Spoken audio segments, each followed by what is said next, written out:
I cut off the money without warning. They panicked. The folder my grandpa opened changed the entire family. My name is Helena Parker. I'm 33 years old. With shoulder-length brown hair I keep in a low bun most days because it's practical. Brown eyes that learned how to look calm when I'm not. And hands that don't shake even when I want them to. I'm a dentist. I live in Albuquerque, New Mexico, in a modest 3-bedroom house with my 7-year-old daughter, Liz. I'm divorced. I drive a 6-year-old Honda CR-V. I have a 401k, a modest savings account, and a dental practice where I see 20 patients a week. And for 8 years, I was my family's ATM. Not officially. There was no contract, no formal agreement. But every month, like clockwork, I paid part of my parents' HOA fees, about $320. I covered their health insurance premiums when my dad's contractor work slowed down, sometimes $600, sometimes more. I bailed out my twin brother Michael when his business ideas collapsed, which happened about every 4 months. A few hundred here, 1,000 there. Once, $4,500 for a car he totaled 3 months later. I did it because that's what I was taught. My mother, Diane, has said it 1,000 times. Family takes care of family, Helena. You're the strong one. And I believed her. I wanted to believe her. The day everything changed wasn't dramatic in the way you'd expect. There was no screaming match, no big confrontation. It was small, brutal in its smallness. I was in the hospital. I just finished a complicated extraction on a patient. Badly infected molar, deep abscess. I'm careful. I follow protocol.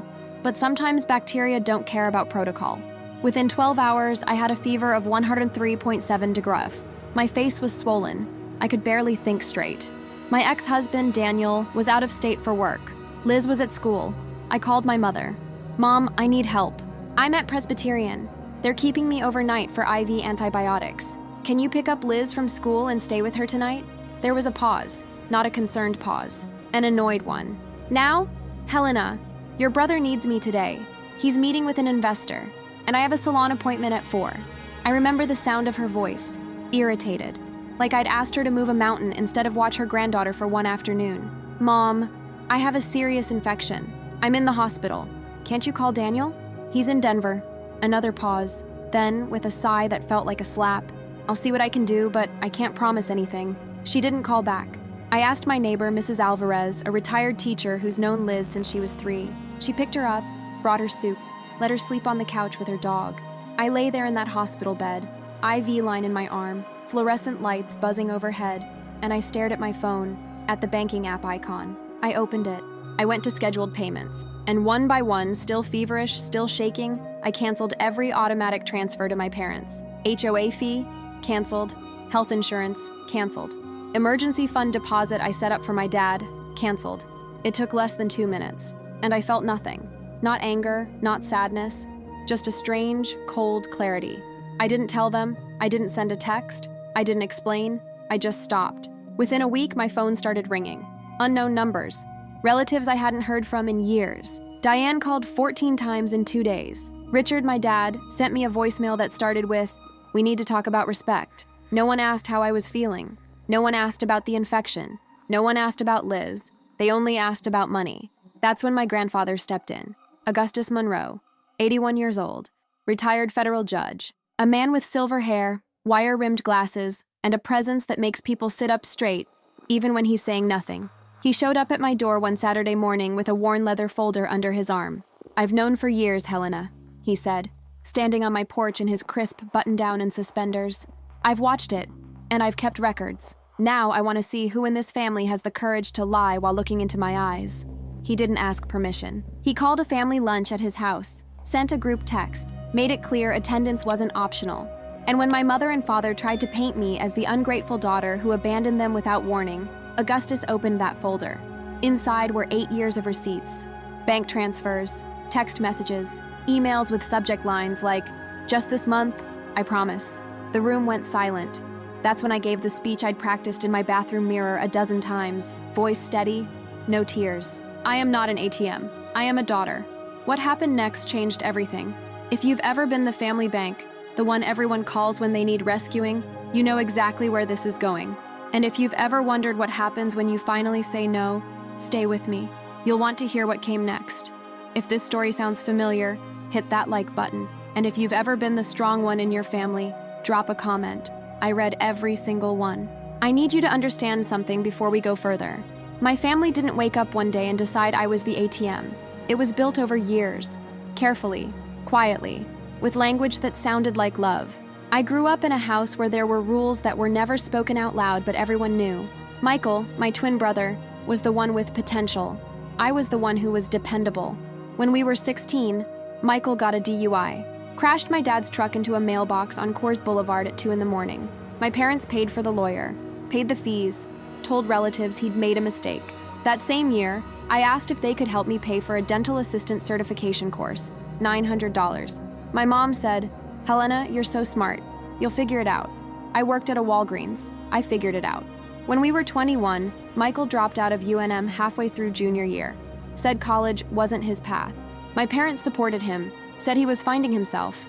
I graduated with a 3.8 GPA. My mother didn't come to the ceremony. She had a migraine. I'm not saying this for pity. I'm saying it because you need to see the pattern. By the time I was 25 and in dental school, Michael was living in my parents' basement, working part-time at a vape shop, and talking about starting a clothing line. My dad would say, "He just needs time." And my mom would say, "You've always been so independent, Helena. Michael needs us more." I told myself it was okay, that I didn't need the same things he did, that being strong meant not asking. But the truth is, I wasn't stronger. I was just cheaper to maintain. When I got engaged to Daniel at 27, my mother cried, not happy tears. She pulled me aside at the engagement party, held my hands and said, "You're going to forget about us now, aren't you?" I laughed. I thought she was joking. She wasn't. At my wedding, she gave a toast that everyone said was beautiful. She talked about how proud she was, how I'd always been so self-sufficient, how she knew I'd be fine no matter what. What she didn't say, "I love you. I'm proud of you. You've worked so hard." What I heard, "You don't need me, so I'm free to focus on your brother." I didn't realize it then, but that toast was a permission slip. Permission to stop pretending she saw me the same way she saw him. The financial request started small. A year after I opened my practice, my dad's contracting business hit a slow season. He asked if I could cover their HOA fees, just for a couple months. I said yes. Those couple months became 8 years. Then it was health insurance. Then it was my mom's car payment when she rear-ended someone and her rates spiked. Then it was Michael's rent when he got evicted. Then it was a loan for his investment opportunity that I never saw again. I kept a spreadsheet for the first 3 years. Then I stopped. It was too depressing. But I didn't stop giving, because every time I thought about saying no, I'd hear my mother's voice, "Family takes care of family." And underneath that, quieter, was another voice, my own.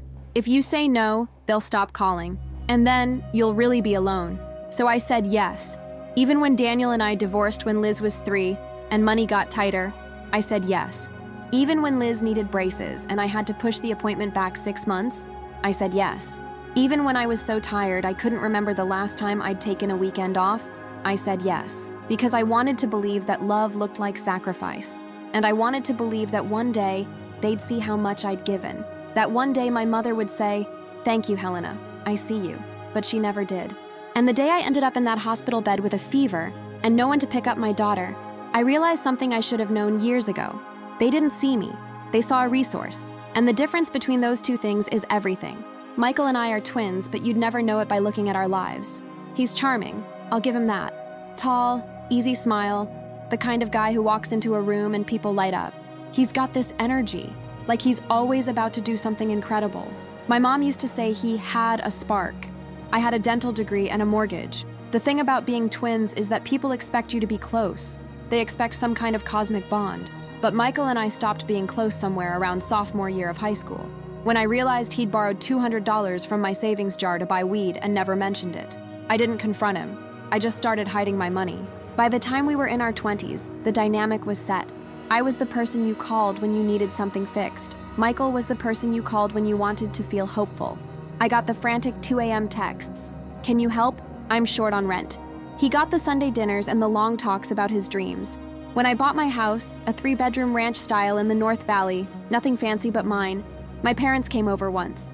My mom looked around, nodded, said, "It's nice, honey," and spent the rest of the visit talking about Michael's new business idea. He was going to start a meal prep company. Organic, local, subscription-based. He had a logo. He had an Instagram account. He had 0 customers. My dad invested $3,000.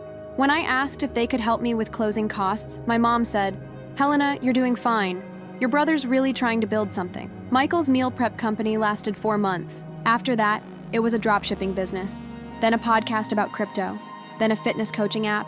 Then a consulting gig that never quite materialized. Each one started with a pitch. A late-night phone call where he'd talk fast, excited, full of vision. And each one ended the same way. Quiet, embarrassed, with a request for money to get back on his feet. I gave it to him. Not because I believed in his ideas, but because saying no meant being the villain. And I was so tired of being the bad guy in a story I didn't write. There's a moment I think about a lot. It was Liz's 5th birthday. I threw her a party at my house. Nothing big, just a few friends from preschool, a cake from Smith's, and a bounce house I rented for $150. Michael showed up 2 hours late. No gift, smelling like beer.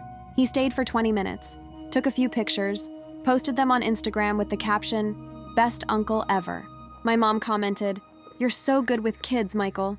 I was in the kitchen cutting cake and I felt something crack inside my chest. It wasn't anger. It was something quieter, sadder. It was the realization that I could work myself into the ground and it would never be enough. Because I wasn't performing love. I was just doing it. And performance is what gets applause. The week before I ended up in the hospital, Michael called me. I was in my car, parked outside Liz's school, waiting for pickup. "Hey sis, quick question. I already knew what was coming. I'm a little short this month. Any chance you could spot me 800? I've got this gig lined up, but it doesn't pay till next month." I closed my eyes, counted to 3. "Michael, I can't keep doing this." I know. I'm going to pay you back this time, I swear. You said that last time." "I know, but this is different. I'm really turning things around." There was a pause. I could hear traffic in the background on his end. He was probably at a coffee shop, probably on his 3rd cold brew of the day, paid for on a credit card he'd never pay off. "Please, Helena, I wouldn't ask if it wasn't important." And there it was, the same script, the same plea. I said yes. I Venmo'd him $800 that night. 3 days later, I saw his Instagram story. He was at an Isotopes game with friends, holding a beer, grinning. I didn't say anything. I just screenshotted it. I didn't know why at the time. I just had this feeling that one day, I'd need proof that I wasn't crazy, that the problem wasn't me. It was the system we'd all agreed to without ever saying it out loud. And that system was about to collapse. There's a term I learned in therapy a year after my divorce, parentification. It's when a child is forced into the role of the adult, when they become the emotional or financial caretaker of the family. The therapist said it gently, but I felt it like a punch. "Helena, you've been managing your family's crises since you were a teenager. That's not your job. It never was." I cried in that office, not because it was new information, but because someone finally said it out loud. By the time I was 33, I wasn't just helping my family. I was holding it together. When my dad's truck broke down and he couldn't afford the $200 repair, I paid it. When my mom needed a root canal and didn't want to go to a cheap dentist, I did it for free in my office on a Saturday. When Michael's girlfriend kicked him out and he needed first and last month's rent, I covered it. I didn't tell Daniel most of it when we were married. I knew he'd be upset. He'd say I was enabling them, that I was being used, and he would have been right. But here's the thing about being the fixer. You can't stop, because if you stop, everything falls apart. And then it's your fault. So you keep going. You keep saying yes. You keep transferring money and making excuses and telling yourself it's temporary. It's never temporary. One night, about 6 months before the hospital incident, I was sitting at my kitchen table with my laptop open, looking at my bank account. I'd just paid my mortgage, my car payment, Liz's after-school program, groceries, utilities, and I had $312 left for the month. $312. I'm a dentist. I own my own practice, and I had $300 in discretionary income. I sat there for a long time, staring at that number. Liz was asleep. The house was quiet. The dishwasher hummed in the background. And I thought, what am I doing? But I didn't have an answer. The next day, my mom called. She needed $400 for a new washing machine. Hers had broken, and she couldn't wait for a sale. I said yes. I put it on a credit card. That's the thing about being the fixer. You don't just run out of money. You run out of yourself. You become a shell, a function, the person people call when they need something solved, and you tell yourself it's love. But love doesn't feel like this. Love doesn't feel like resentment you swallow every morning with your coffee. Love doesn't feel like dread when you see your mom's name on your phone. Love doesn't feel like you're drowning and no one notices because you've gotten so good at staying afloat. The week before I got sick, I was at my parents' house for Sunday dinner. It's a routine we've had for years. Diane cooks, usually something heavy, red chili enchiladas or carne adobada, and we all sit around the table and pretend we're a functional family. Michael didn't show up. He texted at the last minute. Can't make it. Got a thing. My mom sighed. He works so hard. I bit my tongue. During dinner, my dad asked how the practice was going. I told him it was busy, that I'd hired a new hygienist, that we were booked out 3 weeks. That's great, honey, he said. Then he turned to my mom. Did you tell Helena about Michael's new idea? And just like that, the conversation shifted. For the next 30 minutes, I listened to my parents talk about Michael's plan to start a digital marketing agency, how he was taking an online course, how he'd already designed a website. I nodded. I smiled. I asked the right questions. And inside, I felt like I was screaming. When I got home that night, I tucked Liz into bed, kissed her forehead, and went to my bathroom. I closed the door, sat on the floor, and I cried. Not loud, not dramatic, just quiet, exhausted tears. I didn't know what I was crying for. For the money? For the lack of recognition?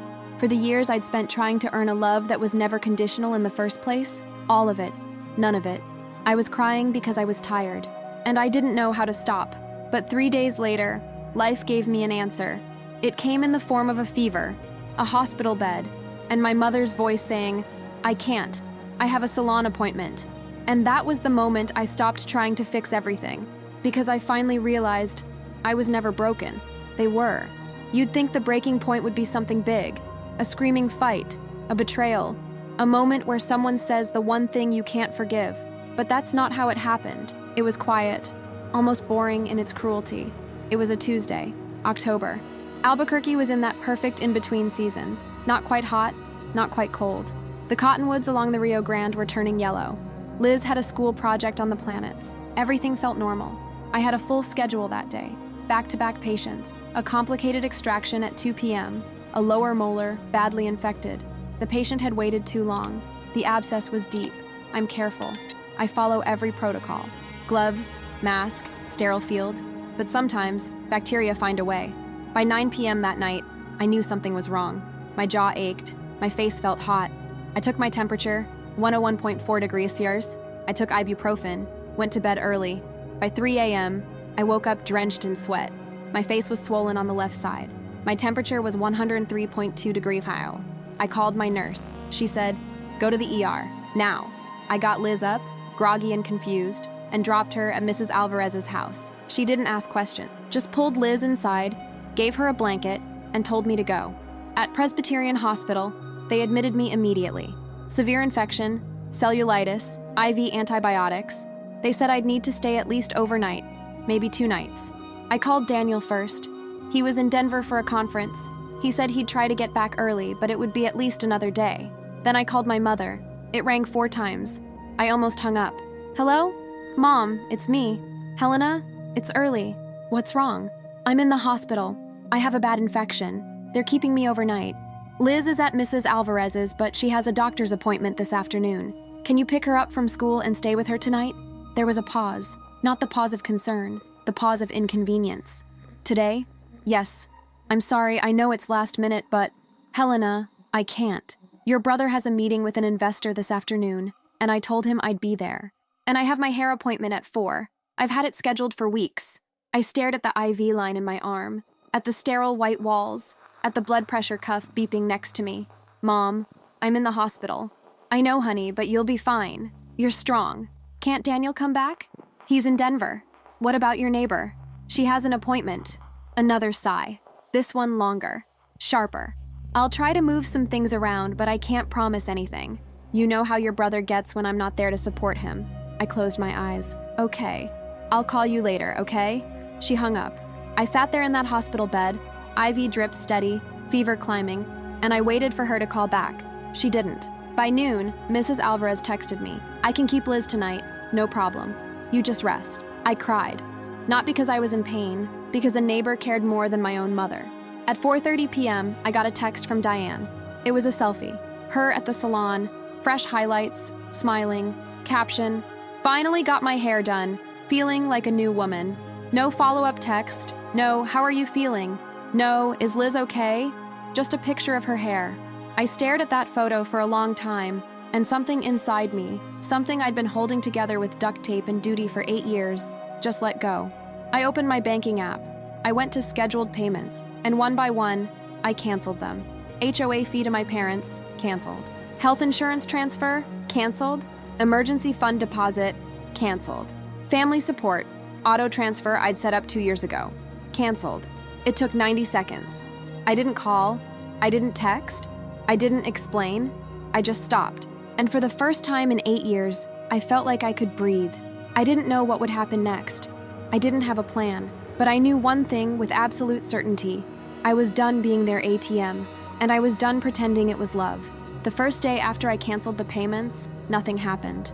I stayed in the hospital for another night. The antibiotics worked. My fever broke. By Thursday afternoon, they discharged me with a prescription and strict orders to rest. Mrs. Alvarez brought Liz to pick me up. Liz hugged me so tight I thought my ribs would crack. I missed you, Mama. I missed you too, baby. We went home. I made mac and cheese. We watched Encanto for the 100th time. Everything felt normal, except it wasn't. Because I knew what I'd done, and I knew what was coming. Friday, still nothing. Saturday, one text from my dad. Hey kiddo, hope you're feeling better. Call when you can. I didn't call.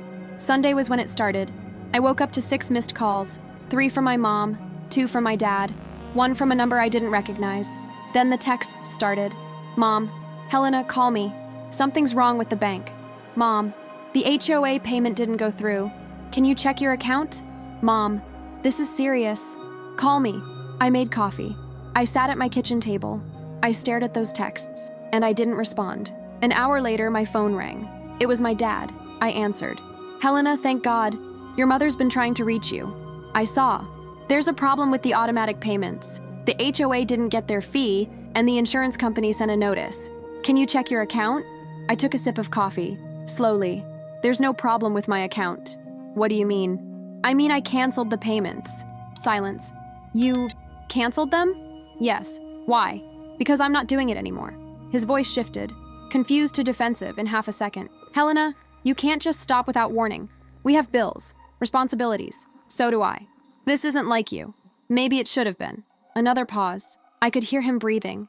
We need to talk about this in person. This isn't something you decide alone. I didn't decide alone, Dad. I've been deciding alone for 8 years. I'm just telling you now. Your mother is very upset. She didn't seem upset when I was in the hospital. That's not fair, isn't it? He didn't answer. I have to go, Dad. Liz needs breakfast. Helena, I hung up. My hands were shaking, not from fear, from adrenaline. I'd never hung up on my father in my life, and it felt incredible. The rest of Sunday was chaos. My phone didn't stop. Calls, texts, voicemails. Mom, how could you do this to us? Michael. Mom's freaking out. What's going on? Aunt Cora, my mom's sister. Helena, your mother called me crying. You need to fix this. Unknown number. This is so disrespectful. After everything they've done for you. I turned my phone on Do Not Disturb. I spent the day with Liz. We went to the biopark. We got ice cream. We fed the ducks at Tingley Beach. She asked me why I kept checking my phone. Just some stuff with Grandma and Grandpa, baby. Nothing for you to worry about. Are they mad? A little. Why? I knelt down, brushed her hair out of her face. Sometimes grown-ups don't agree on things, but it's okay. We're okay. She hugged me. I love you, Mama. I love you too. That night, after I put her to bed, I sat on my couch with a glass of wine and finally read all the messages. 23 texts, 14 missed calls, 7 voicemails. Not one of them asked how I was feeling. Not one of them said, I'm sorry. They were all about money, about betrayal, about disrespect. I deleted them all, and then I did something I hadn't done in years. I went to bed at 9 p.m., and I slept through the night. No anxiety, no guilt, just sleep. Because for the first time in 8 years, I wasn't responsible for anyone else's crisis. I was only responsible for mine, and that felt like freedom. Monday morning, I woke up to 17 new messages. I didn't read them. I got Liz ready for school, packed her lunch, turkey sandwich, apple slices, pretzels, and drove her to Montessori del Rio. She kissed my cheek and ran inside, backpack bouncing. I sat in the pickup line for a minute, engine idling, and checked my phone. One voicemail stood out. It was from my dad, left at 6:47 a.m. I pressed play. Helena, it's Dad. We need to talk. Your mother she's not doing well. This is really affecting her. I know you're upset about something, but we're family. We figure things out. Call me back, please. His voice cracked at the end, and I felt it. That old pull, the guilt. They need you. You're hurting them. You're the bad guy. I closed my eyes, took a breath, then I deleted the voicemail. I went to work. My schedule was full. Root canal at 9, 2 fillings, a crown prep, a cleaning for a nervous 12-year-old who needed extra reassurance. I smiled. I talked gently.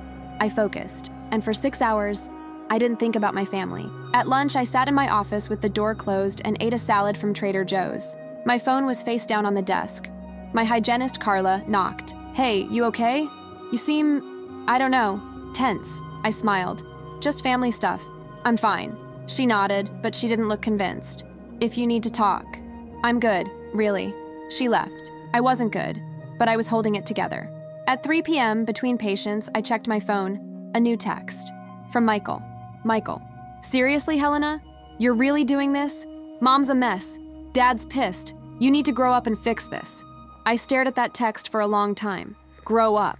I'd supported him for 8 years, paid his rent, bailed him out, listened to his promises, and I needed to grow up. I typed a response. Me. "I'm done, Michael. Don't contact me about this again." I hit send. 3 dots appeared immediately. He was typing. Then they stopped. No response.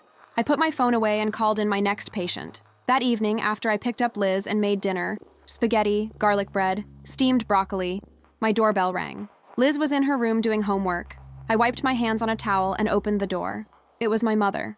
Diane stood on my porch in a blue blouse and jeans, arms crossed, face tight. "We need to talk." I didn't move. Didn't invite her in. About what? "You know what? I'm done talking about money, Mom. This isn't about money. This is about respect. About family." "Is it?" Her eyes narrowed. "What has gotten into you?" "I was in the hospital, and you chose a hair appointment." She blinked, like she'd been slapped. "That's what this is about? Helena?" I explained. "You didn't explain. You chose. And I'm choosing too." "Choosing what? To abandon us?" "I'm not abandoning you. I'm stopping being your backup plan." She stepped closer. Her voice dropped. "You don't know what you're doing. You're going to regret this." "Maybe, but it's my choice. Your father and I sacrificed everything for you and your brother." "Did you? How dare you?" "Mom, I have to go. Liz has homework. Don't you walk away from me." But I did. I stepped back, and I closed the door. I stood there, heart pounding, listening to her footsteps on the porch, listening to her car door slam, listening to her engine start and fade down the street. Then I walked to the bathroom, locked the door, and cried. Not because I felt guilty, because I'd finally done it. I'd said no, and the world didn't end. That night, after Liz went to bed, I couldn't sleep. I kept replaying the conversation with my mother, the look on her face, the way she said, "You're going to regret this." I sat on my couch with my laptop open, staring at my banking app. 8 years of transfers, hundreds of transactions. I started scrolling. $320 here, $600 there, $200, $450, $800. It went on and on. I opened a blank spreadsheet and started typing. I went back as far as my account history allowed. 3 years of records. It took me 2 hours. By the time I was done, I had a list of $47,680. $47,680. I stared at that number. That was a car. That was Liz's college fund. That was a year of mortgage payments. That was my life. And they never said thank you. I closed the laptop, opened my phone. I went to my text messages with my mom, scrolled back. "Can you help with the HOA? Just this month. Dad's truck broke down. Can you cover the repair? Michael needs first and last. Can you Venmo him?" Every few weeks, for years, I started taking screenshots. Then I went to my messages with Michael. "Hey sis, quick question. Any chance you could spot me? I'll pay you back, I swear." Screenshot, screenshot, screenshot. I went to my email, searched loan, searched help, searched emergency. I found dozens of messages, requests, promises to pay me back, apologies that never came with change. I saved them all. I created a folder on my laptop, labeled it Family Finances. Inside, I put everything: bank statements, screenshots, emails, a summary document with dates and amounts. I didn't know why I was doing it. I just knew I needed proof. Proof that I wasn't crazy. Proof that I wasn't the villain. Proof that I'd given everything I had and it still wasn't enough. By 1 a.m., I was done. I closed the laptop, sat in the dark, and I felt something I hadn't felt in years: control. For 8 years, I'd been reacting, responding, fixing. Now I was preparing. I didn't know what for. But I knew I wasn't going into this unarmed. The next morning, my phone rang at 7 a.m. It was Aunt Cora. I almost didn't answer, but I did. Helena, honey, I'm calling because your mom is really struggling. She's so hurt. I'm sure she is. She doesn't understand why you're doing this. Did she tell you I was in the hospital last week? A pause. She mentioned you weren't feeling well. I had a serious infection. I asked her to watch Liz for one afternoon. She said no because she had a salon appointment. Silence. I didn't know that. I'm sure you didn't. Helena, I'm not saying she handled it perfectly, but you know how she is. She doesn't always think things through. That's the problem, Aunt Cora. I've been thinking things through for both of us for 8 years. What do you mean? I mean I've paid over $47,000 to keep their household running, and no one has ever said thank you. Another pause. Longer this time. 47,000? Yes. I didn't know it was that much. No one did. Because I didn't say anything. I just kept giving. Helena, I'm not angry, Aunt Cora. I'm just done. She didn't argue. She just sighed. I understand. I'm sorry. Thank you. We hung up, and I realized something. The people who really loved me, they didn't need convincing. They just needed the truth. And I had plenty of that. Over the next 2 weeks, I became a woman on a mission. I need to know. Would you have kept silent as long as I did? Drop a comment below. It helps more than you know. I didn't just have a folder. I had a case. Every night after Liz went to bed, I sat at my kitchen table with my laptop and my phone, and I compiled everything. I pulled bank statements going back 5 years, the full extent of my digital records. I highlighted every transfer to my parents, every Venmo to Michael, every loan that was never repaid. I printed them, organized them by year. I went through my text messages, not just recent ones. I used a backup app to recover old messages from phones I didn't even have anymore. Can you help with the insurance? We're short this month. Michael's car got repossessed. Can you cover a rental for a week? The AC broke. We need $500. Can you help? Hundreds of requests, spanning years. I screenshotted every single one. I went through my emails, found old threads, requests that started polite and escalated to guilt trips when I hesitated. One from my dad, 3 years ago. Helena, I know you're busy with your practice, but your mother and I are really counting on you. Michael's going through a hard time, and we're trying to help him get back on his feet. Family takes care of family. We've always been there for you, and we know you'll come through for us. I remembered that email. I'd sent him $2,000 the next day. I printed it. I found voicemails, old ones I'd saved without realizing. My mom's voice, strained and emotional. Helena, I don't know what we're going to do. Your father's work is slow, and we're behind on everything. I hate asking, but you're the only one who can help us. Please, honey, we need you. I saved the audio file, labeled it, added it to the folder. I even went through my photos, found screenshots I'd taken over the years, things I'd saved in moments of frustration or disbelief. A text from Michael, 2 years ago, after I'd lent him $2,500 for rent. You're the best, sis. I'll pay you back next month, I promise. He never did. A Facebook post from my mom, a year ago, showing off a new designer purse, treating myself. Life's too short not to enjoy the little things. That was 3 weeks after I'd covered her car insurance. I didn't post it anywhere. I didn't shame her publicly. I just saved it. Because I knew that one day I might need to show people who she really was. Not the victim she was painting herself as. The person who took and never thought twice. I also started keeping a journal. Every interaction with my family, I wrote it down. Date, time, what was said. October 14th, Mom called, asked why I'm punishing them, said I'm being selfish, didn't ask how I'm feeling post-infection. October 16th, Michael texted, said I'm ruining the family, accused me of being vindictive. October 18th, Dad left voicemail, said Mom is devastated, asked me to be the bigger person. I wasn't being vindictive, I was being careful, because I knew my family, and I knew that the moment I pushed back, they'd rewrite history.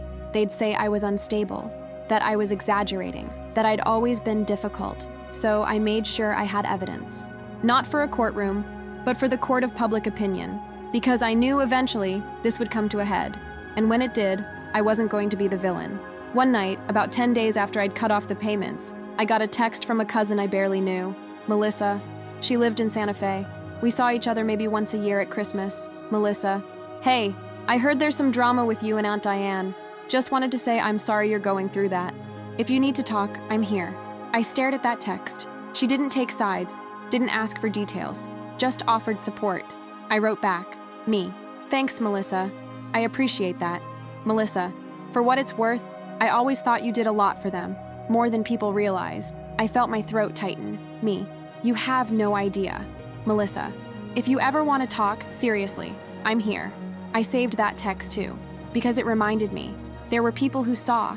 Not everyone was blind. And when the time came, I'd need allies. By the end of week 2, my folder was complete. I had 64 pages of bank statements, 127 screenshots of text messages, 19 printed emails, 4 voicemails, saved as audio files, 1 handwritten timeline of major financial requests, 1 summary document with total amounts given per person. I put it all in a 3-ring binder, tabbed by category. I didn't know if I'd ever use it, but I felt safer knowing it existed, because the truth was no longer just in my head. It was on paper, and paper doesn't lie. The 3rd week after I cut off the money, things escalated. It started with my father. He called on a Tuesday evening. I was making dinner. Chicken tacos, Liz's favorite. I almost didn't answer, but I did. Hey, Dad. Helena. His voice was cold, formal. We need to have a serious conversation. I put the phone on speaker, kept chopping tomatoes. About what? About your behavior. Your mother is falling apart. She can't sleep. She's barely eating. Do you understand what you're doing to her? I'm not doing anything to her. You cut us off without warning. I gave you 8 years of warning. That's not fair, isn't it? He sighed, the long-suffering sigh of a man who thinks he's being patient. Helena, I don't know what's gotten into you, but this isn't you.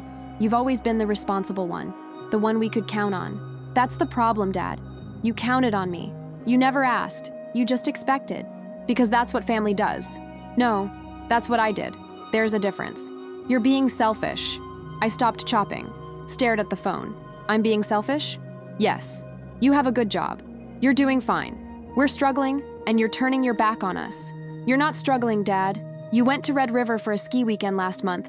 Mom just got her hair done. Michael posted photos from a Broncos game last week. Those were gifts, exceptions. Paid for with what money? Silence. That's not the point. That's exactly the point. Helena, I'm trying to be understanding here, but you're making this very difficult. Good. He exhaled sharply. You're going to regret this. When you need us, we won't be there. You weren't there when I needed you 2 weeks ago. That's not... Goodbye, Dad. I hung up. My hands were shaking. Liz walked into the kitchen. Mama, are you okay? I smiled. Forced it. I'm fine, baby. Tacos are almost ready. The gaslighting didn't stop there. Over the next few days, I got messages from people I hadn't heard from in years. Random aunt from my dad's side. Helena, I'm so disappointed in you. Your parents raised you better than this. Old family friend. I heard what you're doing. Shame on you. Cousin I hadn't seen since high school. Family is forever. Money isn't. You'll realize that when it's too late. I didn't respond to any of them, but I screenshotted every single message. Then the rumors started. I heard through Aunt Cora that my mom was telling people I'd stolen from them, that I'd promised to help and then reneged, that I was going through a mental breakdown after my divorce, that I was jealous of Michael. None of it was true. But truth didn't matter. They were building a narrative, and in that narrative, I was the villain. One evening, I was at Smith's buying groceries. I ran into a woman from my mom's book club, Linda. I'd met her a few times at holiday parties. She saw me in the produce section and walked over. Helena, hi. Hi, Linda. She smiled, but it didn't reach her eyes. I heard you and your mom are going through a rough patch. Something like that. She's really hurting, you know. I picked up an avocado, squeezed it gently. I'm sure she is. I just think, well, family is so important. Whatever happened, I hope you two can work it out. I looked at her, really looked at her. Did she tell you I was in the hospital and she refused to help with my daughter? Linda blinked. No, she didn't mention that. Did she tell you I've been financially supporting her for 8 years? She said you've been helping. Right. I put the avocado in my basket. It was nice seeing you, Linda. I walked away. That night, I added Linda's name to a list I was keeping. People who'd heard my mother's version. People I might need to talk to later. I wasn't being paranoid. I was being strategic. Because I realized this wasn't just about money anymore. This was about who got to tell the story. And I wasn't going to let them write me as the villain. Not this time. 3 weeks after I cut off the money, I got a letter in the mail. Not an email, a physical letter. It was from my parents' HOA. They were in arrears, 2 months behind. If they didn't pay by the end of the month, they'd face penalties. The letter was addressed to me. I stared at it, standing in my driveway, mail in hand. They'd put me down as a secondary contact, without asking, without telling me. They'd made me financially responsible without my consent. I took a photo of the letter, added it to my folder. Then I called the HOA office. Hi, this is Helena Parker. I received a letter about Richard and Diane Parker's account. Yes, ma'am. They're currently 2 months behind on fees. I need to be removed as a secondary contact. Oh, let me check. Yes, you're listed here. May I ask why you'd like to be removed? Because I didn't authorize it, and I'm not responsible for their payments. I see. I'll need to verify with the primary account holders. No, you need to remove me, now, or I'll escalate this to your legal department. A pause. I'll process the removal today, ma'am. Thank you. I hung up. I sat in my car for a long time, staring at that letter. They'd made me a guarantor, without permission. How many other things had they signed me up for that I didn't know about? That night, I checked my credit report. Clean. No surprises. But I set up alerts, just in case. I also changed my banking passwords, my email passwords, everything, because I didn't trust them anymore. And I hated that I had to think that way. But I did. The next day, my phone rang. Unknown number. I answered. Is this Helena Parker? Yes. This is the billing department at Presbyterian Hospital. We're calling about an outstanding balance on account for Diane Parker. My stomach dropped. I'm sorry, what? We have you listed as a guarantor for Diane Parker's account. There's an outstanding balance of $2,347 from a visit in September. I never signed anything. Our records show... I don't care what your records show. I'm not responsible for that bill. Remove me from the account immediately. Ma'am, if you're listed as a guarantor, I didn't sign anything. Check the signature. I'll send you a notarized statement if I have to. I am not paying that bill. The woman hesitated. I'll have a supervisor review the account. You do that. I hung up. I was shaking. Not from fear, from rage. They'd forged my name, or lied to the billing department, or something. And they'd done it without a second thought. Because to them, I wasn't a person. I was a resource. I called my mom. She answered on the first ring. Helena! Oh, thank God. I've been trying to reach you. Did you put my name down as a guarantor at Presbyterian Hospital? Silence. We needed help with the paperwork. So you forged my signature? I didn't forge anything. They needed a secondary contact. That's not what a guarantor is, Mom. That's financial responsibility. Well, I didn't think it was a big deal. You didn't think. That's the problem. Helena, don't talk to me like that. I'm not paying your hospital bill. And I'm not your backup plan anymore. Do you understand? You're being cruel. I'm being clear. This isn't you. No, Mom. This is me. You just never paid attention. I hung up, and I didn't feel guilty. I felt free, because I'd finally said the thing I'd been swallowing for 8 years. No, and I mean it. That was the point of no return. Not the moment I cut off the money, but the moment I realized they'd never seen me as a daughter. They'd seen me as a bank account with a pulse, and I was done pretending otherwise. 2 days after the hospital billing incident, my grandfather called, Augustus Monroe. I hadn't talked to him in a few weeks. We weren't estranged, but we weren't close either. He lived on his own in the North Valley, in the house where my mom grew up.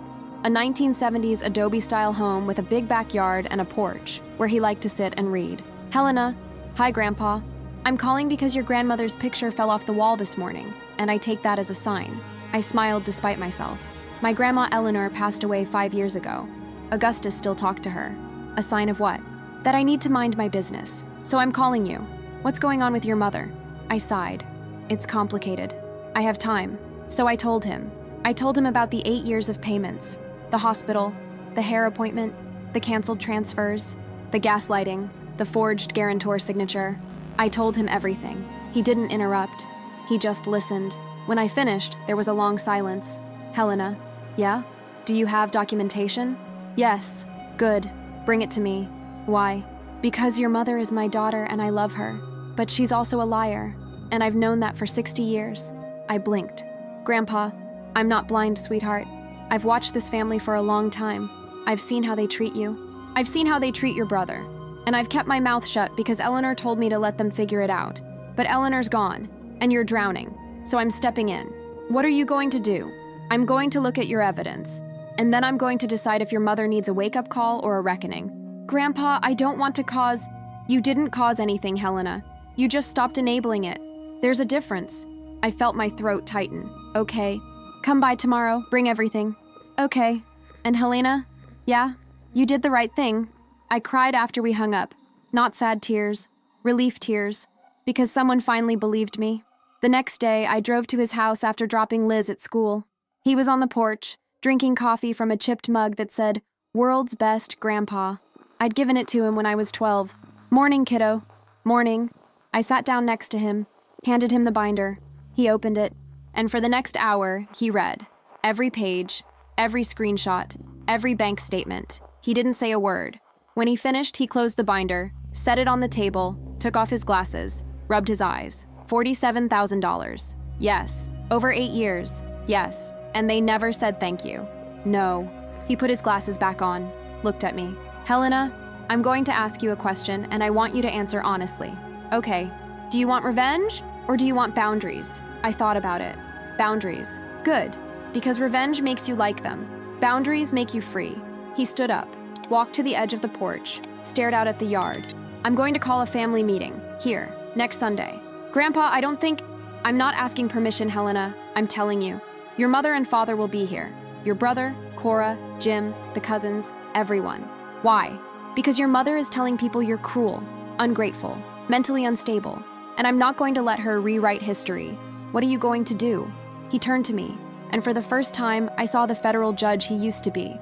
"I'm going to show them the truth, and then I'm going to let them decide if they want to be part of your life or not, on your terms. What if they don't come?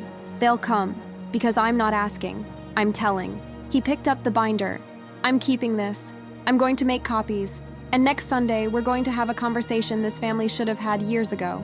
I nodded. "Okay." He hugged me, tight. "You're stronger than you know, Helena, and I'm proud of you." I cried into his shoulder, because I'd been waiting 8 years to hear those words, and it meant everything that they came from him. Augustus didn't waste time. What happened next changed everything. If you've made it this far, don't leave now. You won't want to miss this. And if you're not subscribed, hit that button so you don't miss what comes next. By Monday, he'd sent a group text to the entire family. Augustus. "Family meeting at my house this Sunday, 1 p.m. lunch provided. Attendance is not optional. We have important matters to discuss." My mom called him immediately. He told me about it later. She asked what it was about. I said, "You'll find out Sunday." She tried to argue. I told her if she didn't show up, she could forget about Thanksgiving at my house. That shut her up real quick. I laughed despite myself. "You're ruthless. I'm strategic. There's a difference." Over the next few days, I got texts from family members. "Aunt Cora, do you know what this is about?" Me. "You'll find out Sunday." Cousin Melissa. "Is this about you and Aunt Diane?" Me. "Probably." Michael. "If you're trying to make us all look bad, it's not going to work." I didn't respond to that one. Augustus called me Wednesday night. "I made copies of everything, organized it by year. I'm printing handouts." Handouts? If I'm going to present evidence, I'm going to do it right. "Grandpa, this isn't a courtroom." "Isn't it?" He had a point. "I'm also making a timeline. Visual aid. I want everyone to see the pattern." "You're really doing this." "Damn right I am. Your mother has been playing the victim for 3 weeks. It's time someone showed them the receipts." I smiled. "Where did you learn that phrase?" "Liz taught me." "Smart kid." Thursday, Augustus called again. "I need you to write something." "Write what?" "A statement. What you want to say to them. What boundaries you're setting. I want you to read it out loud on Sunday." "Grandpa, I don't know if I can..." "You can. You've carried them for 8 years. You can carry yourself for 5 minutes." I didn't argue. That night, after Liz went to bed, I sat at my kitchen table with a blank document open on my laptop. I stared at it for 20 minutes. Then I started typing. "To my family, for 8 years, I've supported you financially, emotionally, and practically. I've paid your bills. I've bailed you out. I've put your needs above my own and my daughter's. I did it because I believe that's what family meant.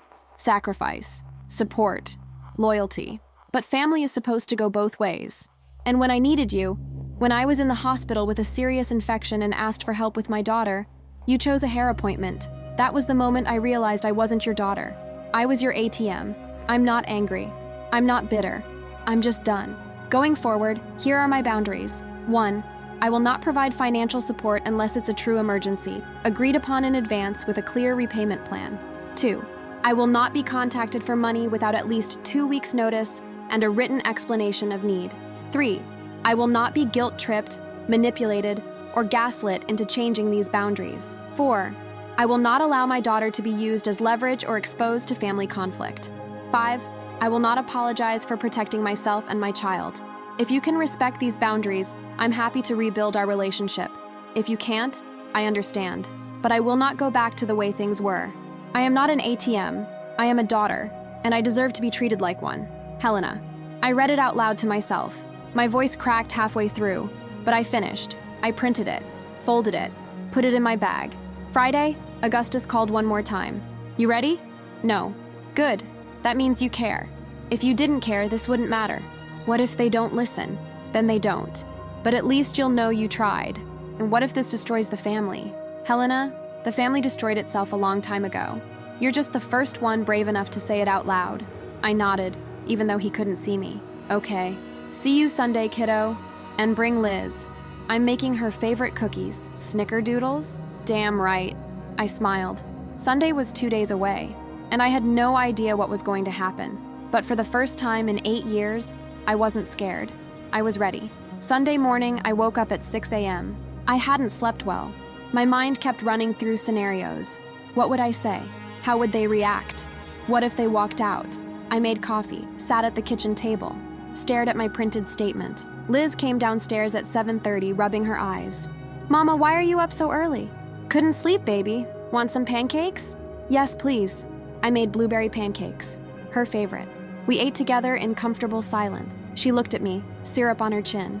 Are we going to Grandpa Gus's house today? Yeah, for lunch. Will Grandma and Grandpa be there? I hesitated. Probably. Are you still mad at them? I'm not mad. We have some things to talk about. Grown-up stuff? Yeah. She nodded sagely. Okay. Can I play with Grandpa Gus's dog? Of course. Augustus had a golden retriever named Judge. Liz loved him. At noon, I got a text from Augustus. Grandpa, people are starting to arrive. Come whenever you're ready. No rush. Me. On my way. I dressed carefully. Jeans, a simple blouse. Nothing too formal, nothing too casual. I wanted to look put together, not defensive. I pulled my hair back, applied minimal makeup, grabbed my bag with the printed statement inside. Liz wore a purple dress and her light-up sneakers. You look beautiful, baby. Thanks, Mama. We drove to Augustus's house. The whole way, my hands were steady on the wheel, but my heart was pounding. When we pulled up, there were already 5 cars in the driveway. My parents' Silverado, Michael's beat-up Civic, Aunt Cora's SUV, Cousin Melissa's Subaru, Uncle Jim's truck. I parked on the street, took a breath. Liz grabbed my hand. Mama, you okay? Yeah, I'm okay. We walked up to the porch. I could hear voices inside. Laughter. Normal family sounds. I knocked. Augustus opened the door. He was wearing a button-down shirt and suspenders. His silver hair was neatly combed. There's my girl. He hugged me, then scooped up Liz. And there's my favorite girl. Liz giggled. Hi, Grandpa Gus. Judge is in the backyard. Go say hi. She ran off. Augustus looked at me. You ready? No. Good answer. Come on. We walked inside. The living room was full. My parents sat on the couch. Michael was in the armchair, scrolling his phone. Aunt Cora and Uncle Jim were at the dining table. Melissa was pouring herself iced tea in the kitchen. Everyone looked up when I walked in. The room went quiet. My mom's face was tight. My dad avoided eye contact. Michael didn't even look up. Augustus clapped his hands. All right, everyone's here. Let's eat first. Then we'll talk. He'd made carne adobada, Spanish rice, beans, and tortillas. Comfort food. We filled our plates, sat down, ate in uncomfortable silence. Liz came in from the backyard, covered in dog hair, grinning. Judge is so fun. Wash your hands, baby. She ran to the bathroom. After lunch, Augustus stood up. All right, living room. Everyone. We moved like a class of reluctant students. Augustus stood in front of the fireplace. I sat on a chair near the window. Liz was outside again with Judge. I called you all here because this family has a problem, Augustus began, and we're going to address it. Today. My mom shifted uncomfortably.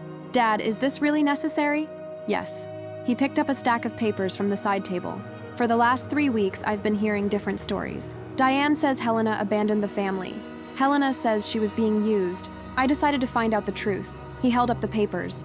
This is 8 years of financial records, bank transfers, text messages, emails, all from Helena to various members of this family. My dad's face paled.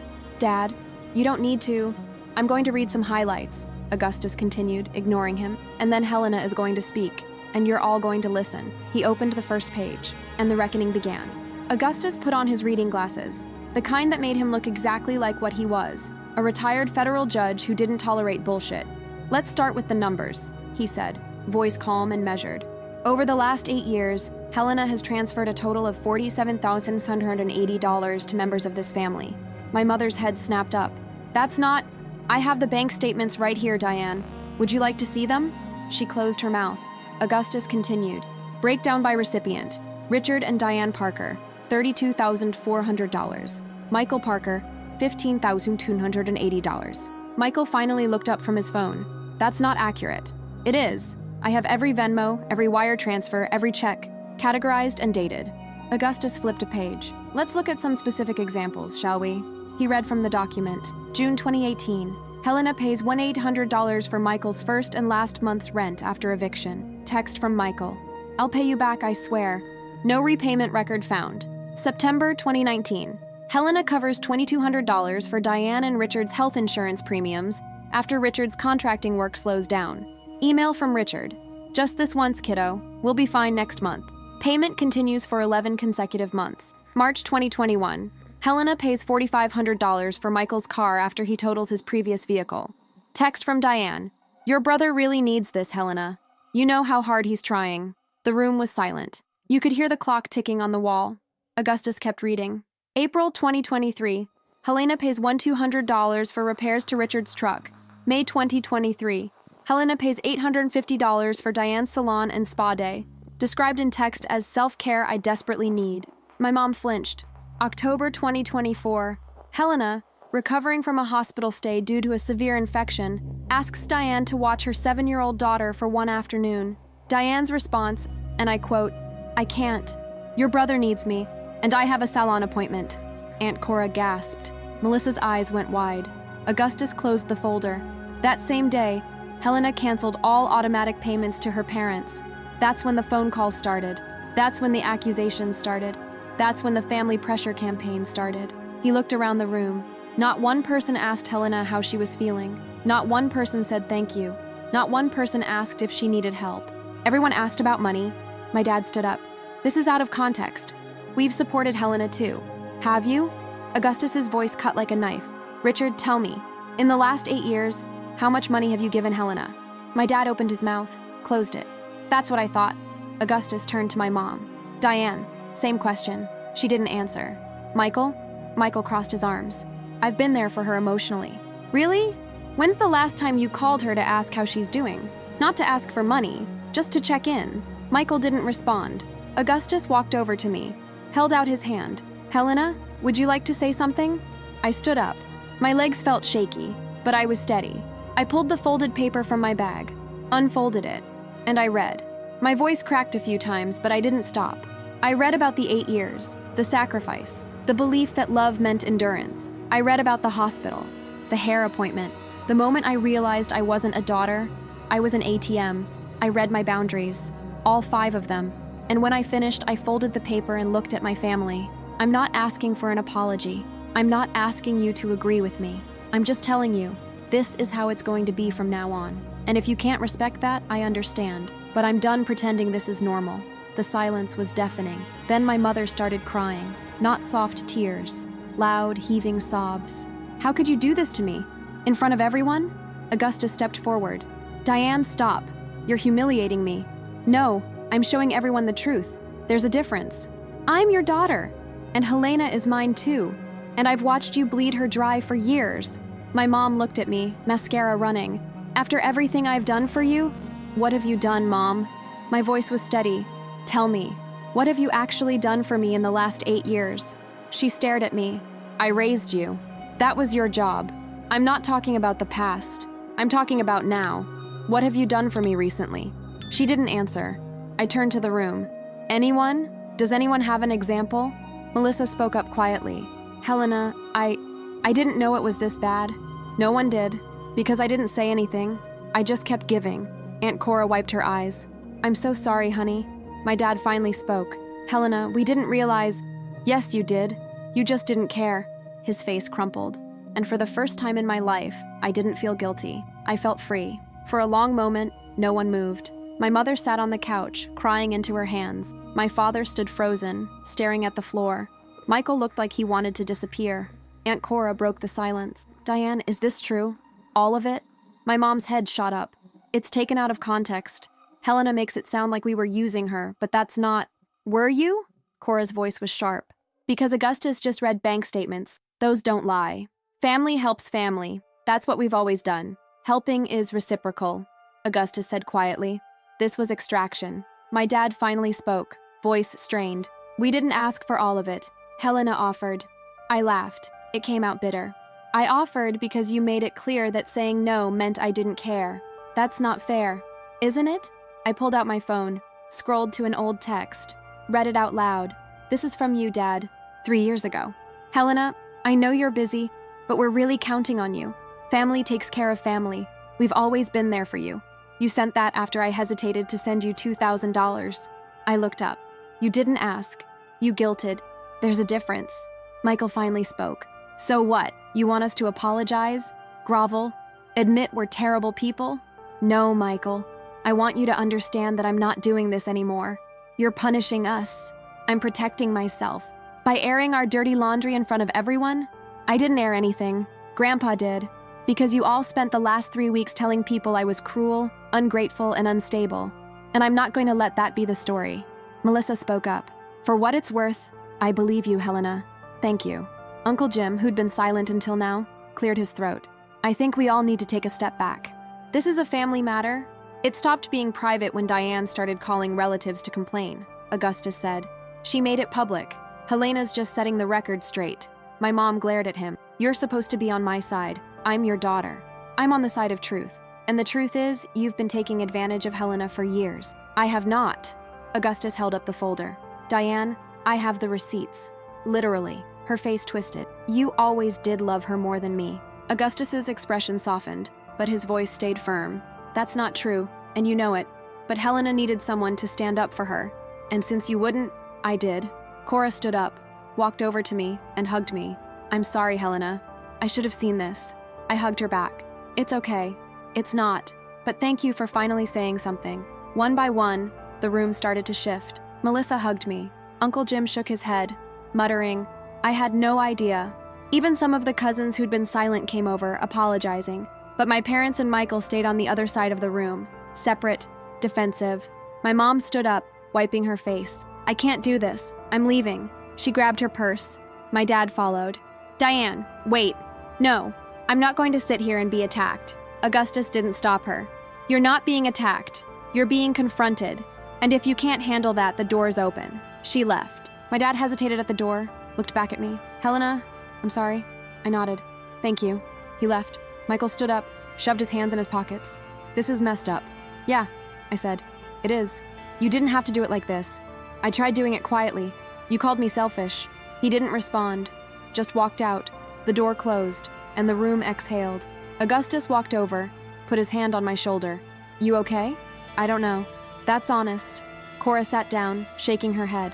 I knew Diane could be difficult, but I didn't realize it was this bad. She's good at hiding it, I said. She's good at performing, Augustus corrected. There's a difference. Melissa poured me a glass of water. What are you going to do now? Stick to my boundaries, and see if they can respect them. And if they can't? I took a sip of water. Then I move on. Cora hugged me again. You're so much stronger than I ever gave you credit for. I'm just tired of breaking. We stayed for another hour, talking, processing. Liz came in from the backyard, oblivious and happy. Mama, can we come back next week? Judge is the best. We'll see, baby. Augustus knelt down. You're welcome here anytime, Liz. Anytime. She hugged him. Thanks, Grandpa Gus. On the drive home, Liz fell asleep in the back seat. I drove in silence, hands steady on the wheel. And I realized something. I didn't feel guilty. I didn't feel relieved either. I just felt tired. But it was a different kind of tired. Not the exhaustion of carrying everyone else, just the exhaustion of finally putting the weight down. And that, I could live with. The first 3 days after the family meeting, my phone was silent. No calls, no texts, no voicemails. At first, I thought it was relief. Then I realized it was grief. Because as toxic as the dynamic was, it was still my family. And losing them, even the version of them that hurt me, felt like losing something. I went to work. I saw patients. I smiled. I functioned. But at night, after Liz went to bed, I I sat on my couch and stared at my phone, waiting for it to buzz. It didn't. On day 4, I got a text from Melissa. Melissa, hey, just checking in. How are you holding up? Me, honestly, I don't know. Melissa, that's fair. For what it's worth, I think you did the right thing. Me, thanks. Some days I believe that, some days I don't. Melissa, that's called being human. Give yourself grace. I saved that text. On day 6, Aunt Cora called. Helena, I need to tell you something. Okay, I talked to your mom. My stomach tightened. And? She's not well. She's furious. She feels betrayed. By me or by Grandpa? Both. I sighed. I'm not surprised. She's telling people you set her up, that Augustus staged the whole thing to embarrass her. Of course she is. Cora hesitated. Helena, I need you to know. I don't believe her.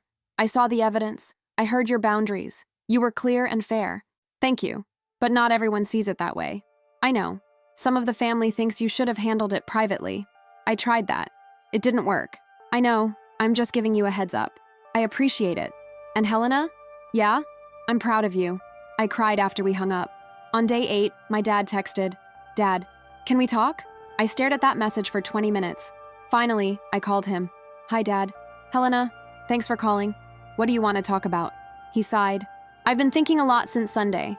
About what Augustus said. About what you said. Okay. And I think maybe we did take you for granted. I waited. Your mother doesn't see it that way. She thinks you're being dramatic. But I've been going through old bank statements and you gave us a lot. Yeah, I didn't realize how much until I saw it all laid out. I know. I'm sorry, Helena. I really am. My throat tightened. Thank you. I don't know if your mom will ever apologize. She's stubborn. I know. But I want you to know that I see it now. And I'm sorry I didn't see it sooner. I appreciate that, Dad. What do we do now? You respect my boundaries, and we see if we can rebuild. Can we?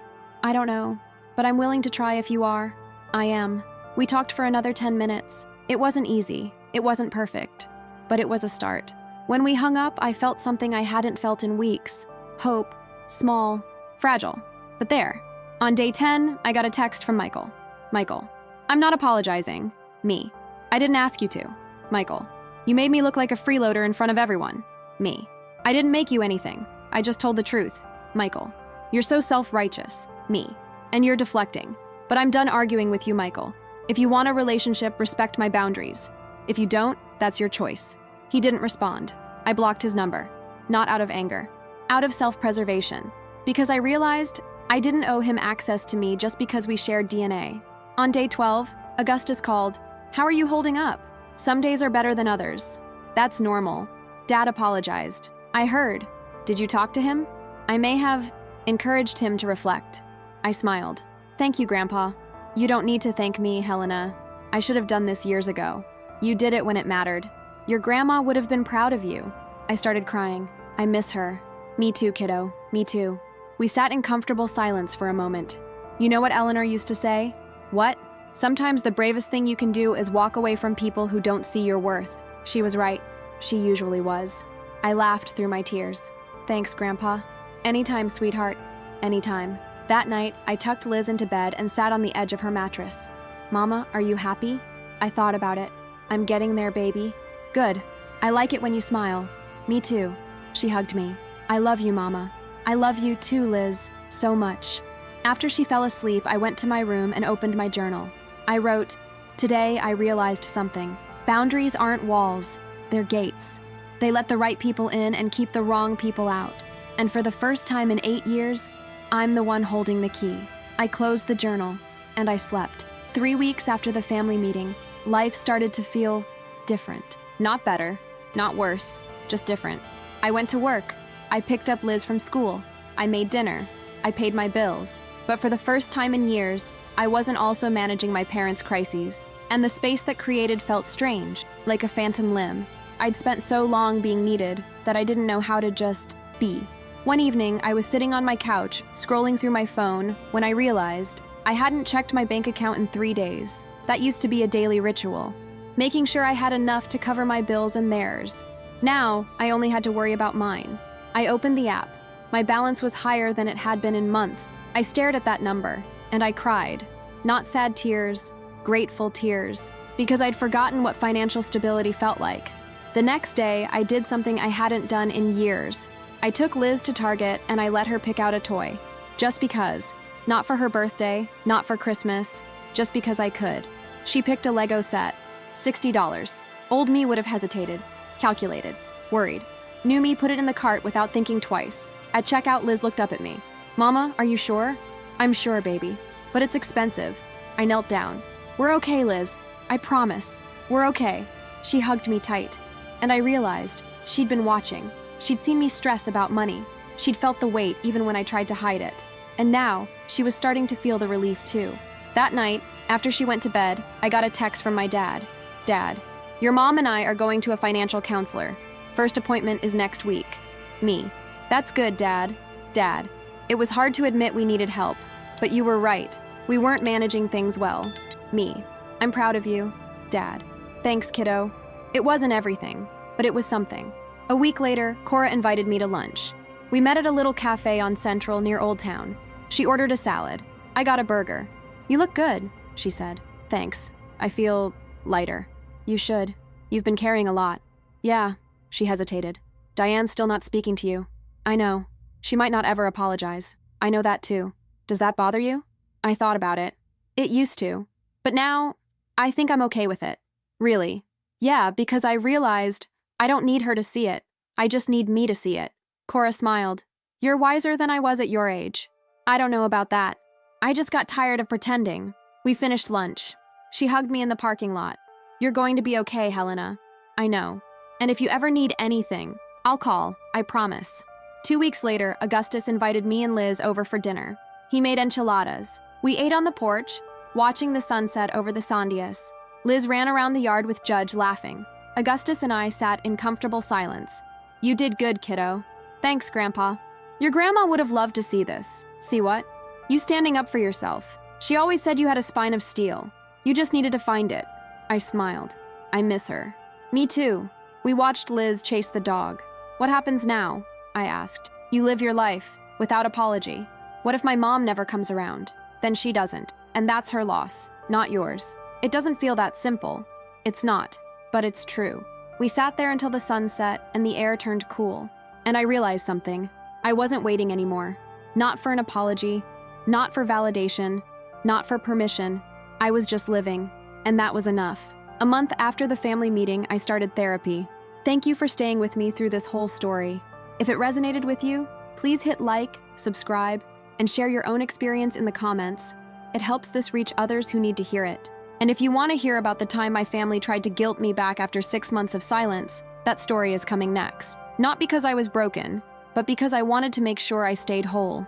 My therapist's name was Dr. Ramirez. She was in her 50s, with kind eyes and a no-nonsense demeanor. In our first session, she asked me to tell her why I was there. I told her everything. When I finished, she leaned back in her chair. Helena, do you know what you just described? A dysfunctional family, parentification, financial abuse, gaslighting, and codependency. I blinked. That sounds dramatic. Does it? Or does it sound accurate? I didn't answer. She continued. You've spent 8 years managing your family's emotional and financial crises. That's not your job. It never was. But they're my family, and you're allowed to love them and have boundaries. I feel guilty. Of course you do. You were trained to feel guilty. That's how the system worked. I started crying. How do I stop? You practice. Every day. You remind yourself that protecting yourself isn't selfish. It's necessary. Over the next few weeks, therapy became my anchor. I learned words for things I'd felt but couldn't name. Enmeshment. When family boundaries are so blurred that you can't tell where you end and they begin. Emotional labor.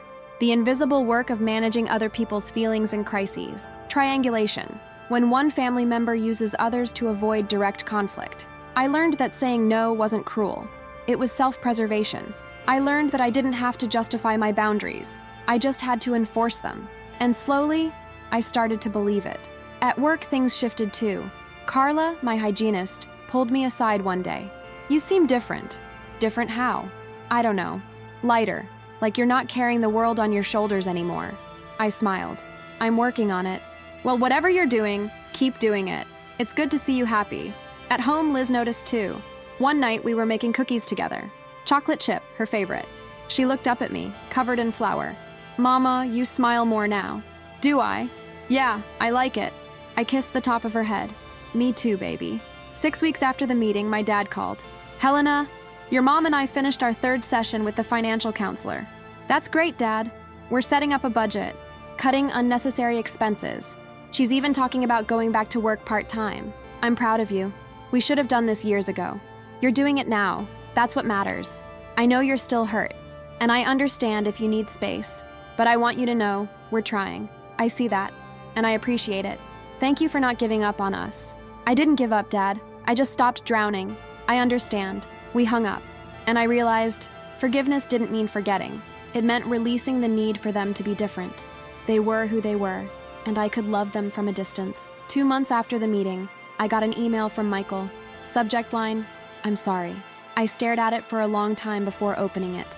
Inside, it read, Helena, I've been thinking a lot about what happened at Grandpa's house. I was angry at first.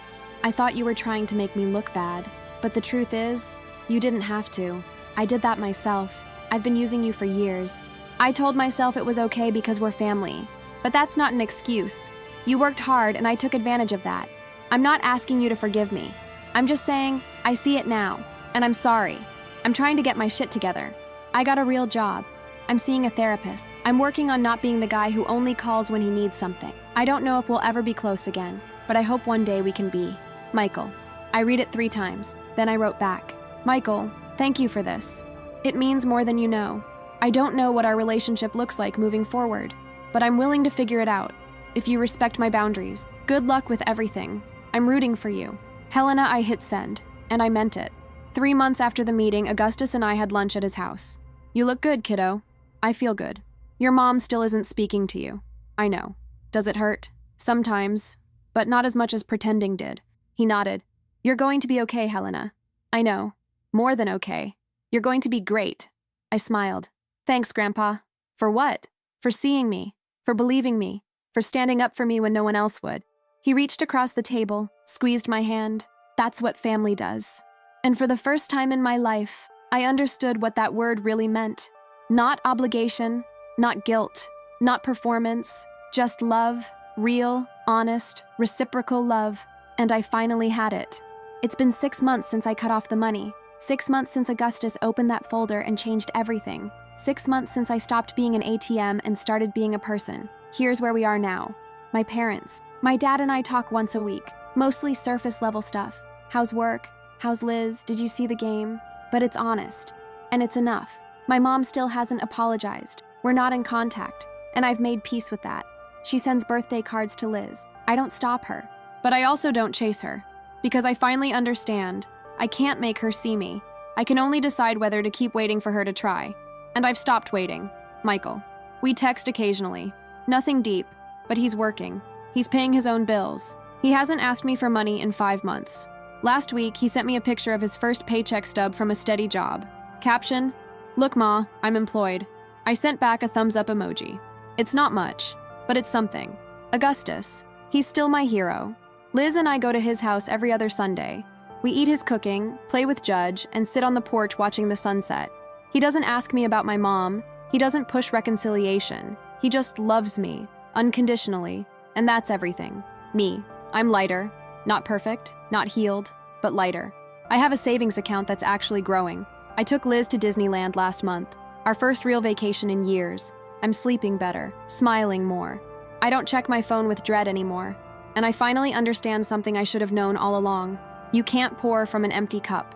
For 8 years, I gave everything I had because I thought that's what love looked like. But love isn't supposed to drain you.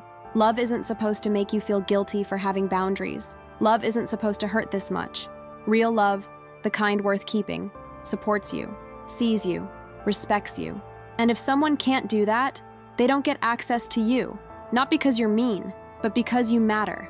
Liz, she's thriving. Her teacher says she's more confident, more relaxed. At home, she's happier. We laugh more. We have dance parties in the kitchen. We make cookies and watch movies and talk about her day. Last night, she climbed into my lap while we were watching Encanto for the millionth time. Mama? Yeah, baby? I'm glad you're my mom. I kissed her forehead. I'm glad you're my daughter. Are you happy now? I thought about it. Yeah, Liz, I am. And I meant it. Because happiness isn't the absence of hard things. It's the presence of peace. And for the first time in 8 years, I have that. The lesson I learned: you are not responsible for other people's choices. You are not obligated to set yourself on fire to keep others warm. You are not selfish for protecting your peace. You are not cruel for having boundaries. You are not an ATM. You are a person, and you deserve to be treated like one. If my story resonates with you, I want you to know you're not alone. You're not crazy. You're not the villain. And you're allowed to walk away from people who only see you as a resource. It won't be easy. It will hurt. You'll feel guilty. But on the other side of that guilt is freedom. And freedom is worth fighting for. Final thoughts. I don't know if my mom will ever apologize. I don't know if we'll ever have the relationship I once wanted. But I know this: I'm not waiting anymore. I'm not hoping anymore. I'm just living. And that's enough. My name is Helena Parker. I'm 33 years old. I'm a dentist, a mother, and a daughter. And I'm finally free. If you've ever been the family ATM, the one everyone calls when they need rescuing, the one who gives and gives until there's nothing left, this story is for you. You're not alone. And you're not wrong for wanting more. Boundaries aren't walls. They're bridges to healthier relationships. And sometimes, the bravest thing you can do is stop carrying people who refuse to walk on their own. Thank you for listening to my story.